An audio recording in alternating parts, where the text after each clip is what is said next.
Hi guys, welcome into the fourth and final game from the 2014 Treasure Valley Chess Championship. Again, the week after Millionaire Open. So at this point, I was sitting on 3 points, playing board one, playing a guy who actually became a good friend of mine. At this point, this game was played. My opponent was rated 12 to 1300. I definitely think it's important to just point out the fact here that when I say that, a lot of these people were on provisional ratings, or working very, very hard on their chess outside of these specific games. So while their rating may seem low, or I may have beat them badly in my first couple of attempts, they actually, some of these people became pretty decent chess players, including this guy I'm about to show you in this game. Within probably a year, he had gone up from 1200 to like 16, 1700, and then he kind of retired, mostly retired with around a rating of 1800. So became very solid. I had the black pieces. I'm going to show you another Scandinavian. I've got at least one video from the Millionaire Open out on this line if you guys want to look at it in more detail. White's best move is to take, and then like I said, there is queen d5 as an option. It's not letting me draw arrows. Okay, it's not letting me draw an arrow with my queen. Queen d5 is an option, and there's knight f6 are the two primary moves here. I played knight f6, and then the move c4. And you might be thinking here that white is signaling his intention to try to hold on to his extra pawn. But that is actually not the best decision. After c6, if your opponent knows what he's doing, he knows that d takes c6 and knight takes c6 is very good for black, even though he's down a pawn. And he will play d4, and that's what my opponent played. So now we take our pawn back. Knight c3, e6, knight f3, bishop e7, and c5. And even though this started out as a Scandinavian or a center counter, this is a line you can actually see more often in the Caro-Kann. So obviously the Caro-Kann, if I had gone, my opponent had gone e4 and I had gone c6, d4, d5. We would be the most common way of getting to this position. But obviously we didn't get to it from a Caro-Kann. We got to it from a Scandinavian. So c5, my opponent is just taking a little bit more space on the queen side. And I have to be careful because moves like b4 and a4, it is quite possible if I'm not careful I can get run off the board here.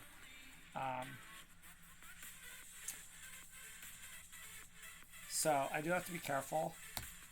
I played b6, just putting the pressure here on the c5 pawn. So 2 attackers, 1 defender. Now white has to make a decision. He can do this check, or he can play b4, which is very natural. Try to take back on c5 with the b pawn. My opponent threw in this check, and I played bishop d7. If you go knight d7, then you're starting to look a little silly, because after c6, white is actually just completely winning. When you move your knight, there will be c7, and you are in check, and your queen is under attack, and your knight is under attack, and you're going to lose material. Queen d7. He doesn't even have to take your queen right away. He can just queen this pawn, because this queen is absolutely pinned to the king. So whenever we want, we're going to win a queen for a bishop. So I have to be very, very careful here. Play the right move after bishop b5, otherwise I'm going to get run off the board. Bishop d7 is the move, because we need to bring another defender against c6. Bishop d7, so now c6 we can just take. Important to play the right moves. Bishop d7 takes and then comes backwards. Again, I don't like that giving him c6 as an option, but b4 is stronger, just gaining more space on the queen side. And really, really limiting a lot of black's possibilities, these pawns on the queen side. Very annoying position to play. So takes and takes. I like this because my knight can come to c6. He's still guarding against the c6 pawn push. And at some point I may even consider a move like pawn to e5. And then on knight e5, knight e5, d e5, and then we can take on c5. This d pawn would be doing double duty, guarding the c pawn and the e5 square. So b4 is natural, and typically if you see somebody do something like this in one of your games, you have this formation b6. You usually play a5. The idea is if he takes on b6, you can take on b4, attacking his knights. Then when his knight moves, you can just take on b6. White is overextended on that side of the board if he's not careful. So a5 is the move, and then typically they would like to play a3, but a3 is not a move here because we just take, and white can't take because the rook hangs. In other positions you'll come across, it will be possible on a5 to play a3. Black is even slightly better here because this pawn structure on the queen side is about to potentially fall apart for white. So white plays queen a4. The idea is that pawn takes b4 is not possible due to queen takes rook. So for the moment, queen a4 is holding this queenside pawn structure together. I think I probably just castled. Yep.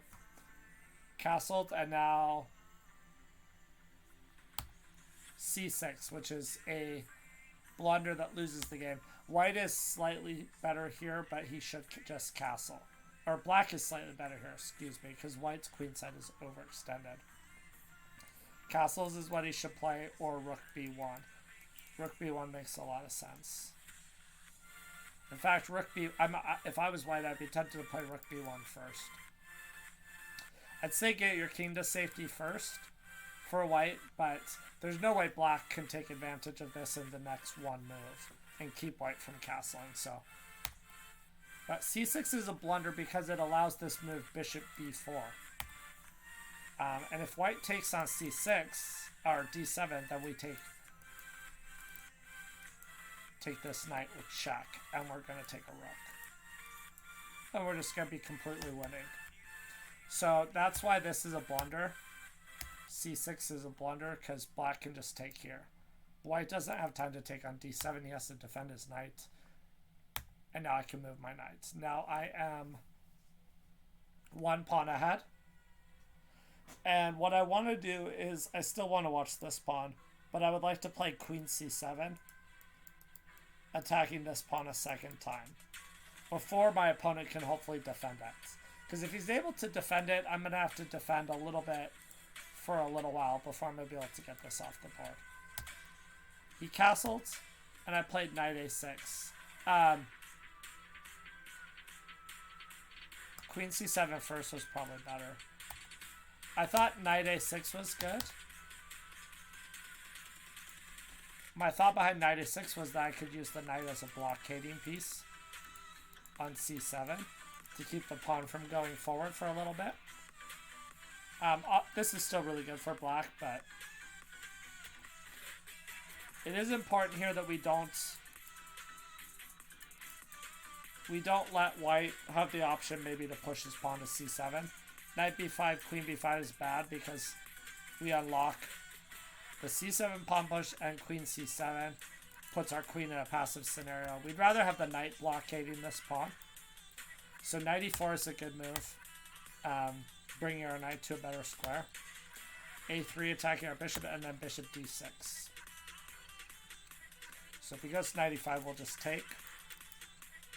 And we're blockading this c6 pawn. At some point we'll find a way to win it, but right now we just want to make sure it cannot go forward. Rook c2, so he's probably planning to put the rook on f to c1. I took the knight, and then we don't want to block, I did blockade with my queen. That's interesting. I kind of like bishop c7 better.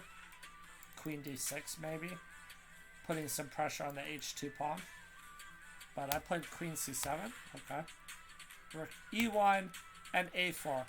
The idea behind a4 is that I want to improve my pieces, so I want to play rook a5 and force his queen to go backwards.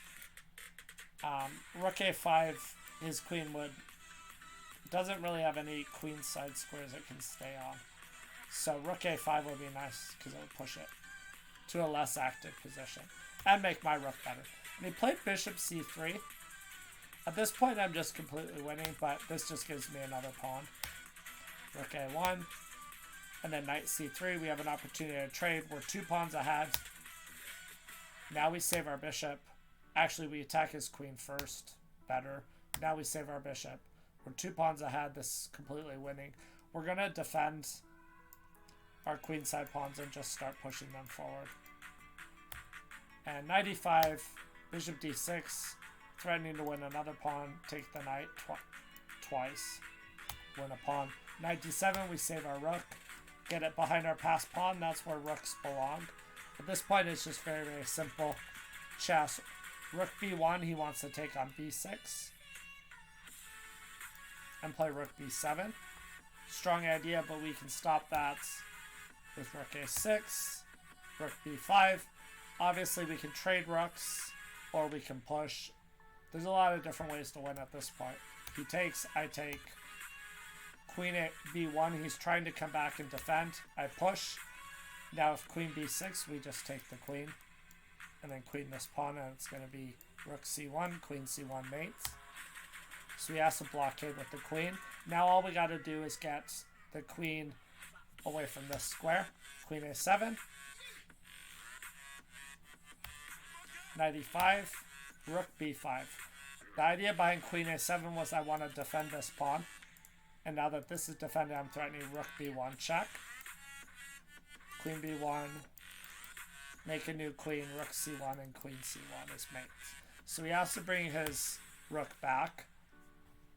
And then I played queen a3. The idea behind queen a3 is I want to play queen takes c1. Queen takes and rook b1. Pinning the queen to the king. And he can't defend his queen. And if he takes my rook, I can queen the pawn. And it's going to be mate. He tried rook f1. I played queen b2, offering an exchange. Queen d1. Actually, no. Sorry. That didn't happen. Those are computer moves. Also wouldn't change the results. I think my opponent actually pushed here. I'm not sure where that move went in the analysis. But that just loses. No. Maybe not.